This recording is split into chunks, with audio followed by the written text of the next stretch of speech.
Lesson 65, addition of radical averages.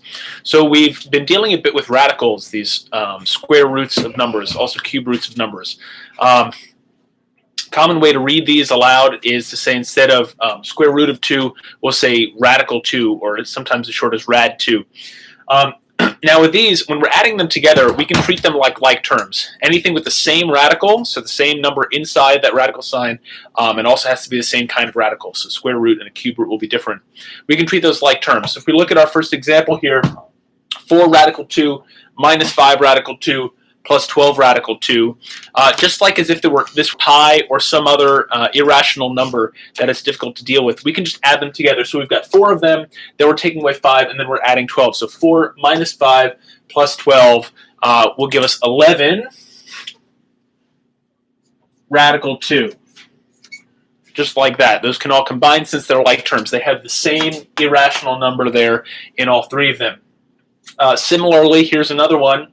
This time we've got 4 radical 3 plus 3 radical 5 minus 6 radical 3. Now, these are not all like terms. Notice that only 2 of them have the same radical, 4 radical 3 and negative 6 radical 3. So those 2 we can combine, and we'll get negative 2 radical 3.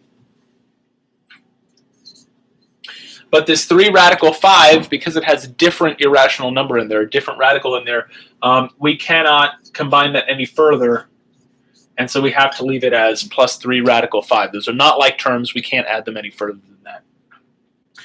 One last one here. Again, now we've 4 terms here. Negative 3 radical 2 plus 5 radical 3 minus 2 radical 2 plus 8 radical 3. We've got 2 different sets of like terms here. We've got the ones with the radical 2. We've got the ones with the radical 3. So we'll combine them according to the like terms. Negative 3 radical 2 minus 2 radical 2 will give us negative 5 radical 2. 3. So with these, make sure that you're always combining like terms. We can only add things together if they're like terms. One of the ways in which things can be like terms, in addition to having the same variable raised to the same power, would be to have the same radical number there. Second topic of this lesson, weighted averages. All the averages that we've done so far, we've calculated by adding the number of data points together, adding the data points together and then dividing it by the number of total data points. That works great for finding an average if each data point counts equally. Now, if you're doing something like finding the average score on a test across the class, for example, when I'm taking the average score of your tests, that's a really useful way to do an average. But what about something like over the course of a class, if there are some assignments that count more than others?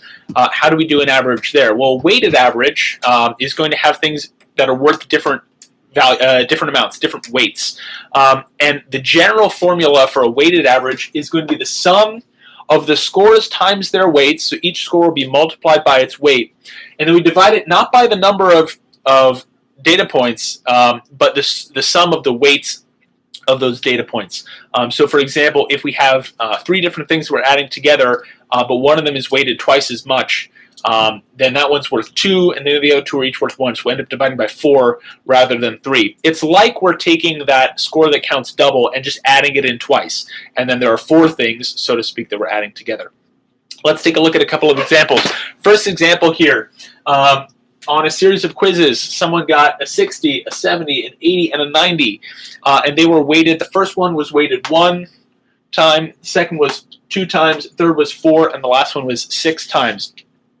The way that we'll calculate this is we'll take each of these scores and multiply it by its weight and add them together. So 60 times 1 plus 70 times 2 plus 80 times 4 plus 90 times 6.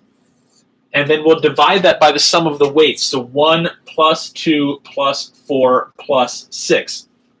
And then when we multiply that out on top and add it together, and on the bottom, we'll end up with about 81.5 there. But notice that first, we multiply each of these scores by its weight. So the 70 there counts twice as much as that 60. This 80 counts 4 times as much as the 60. And that 90 counts 6 times as much as the 60.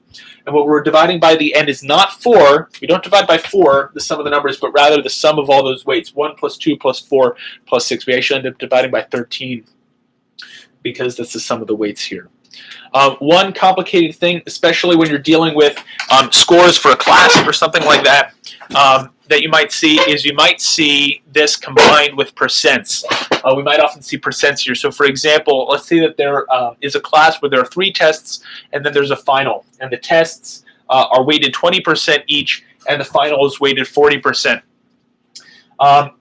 Percents, it's easy to trip yourself up on those. But just remember that a percent is always a number over 100. And so it's going to be really easy to convert these percents to decimals.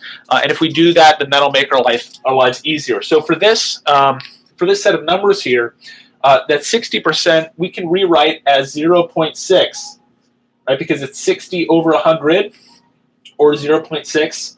And that one gets weighted 20%, so 0.2. And then the same thing with the 70 is 0.7 times 0.2. Again, because these tests are each with 20%. Then our third test grade here, the 80%, that's 0.8 times 0.2. And then we'll add in this final exam, which is 60, that's 0.6 times 0.4, because it's worth 40%. And what we're going to divide it by is the sum of those weights. So 0.2 plus 0.2 plus 0.2, because each of those 3 tests is worth 20%. And then plus 0.4 for the 40% of that test grade. Now when we multiply it out, we'll get 0.12 plus 0.14 plus 0.16 plus 0.24 on the top, multiplying each of those, remembering that when we multiply decimals, because we have one number to the right of the decimal point in each of those, we'll end up with 2 numbers to the right of the decimal point. And then on the bottom, because this teacher has done a good job designing this course, you notice that 20% plus 20% plus 20% plus 40% is going to add up to 1. So that'll make our lives easier when we're calculating this, because it's just a fraction over 1. They all add up to 100%. And so we can just ignore that bottom. So 12 plus 14 gives us 26, plus 16 gives us 42, plus 24 gives us 66. Notice that's 0.66 or 66%. 66 over 100. So when you're doing one of these weighted averages, if there are percents involved, it's going to be a lot easier if you convert the percents to decimals first, just like we did here, because otherwise you're by their weight. First multiply by the weight, then add them together, and then divide that by the sum of the weights.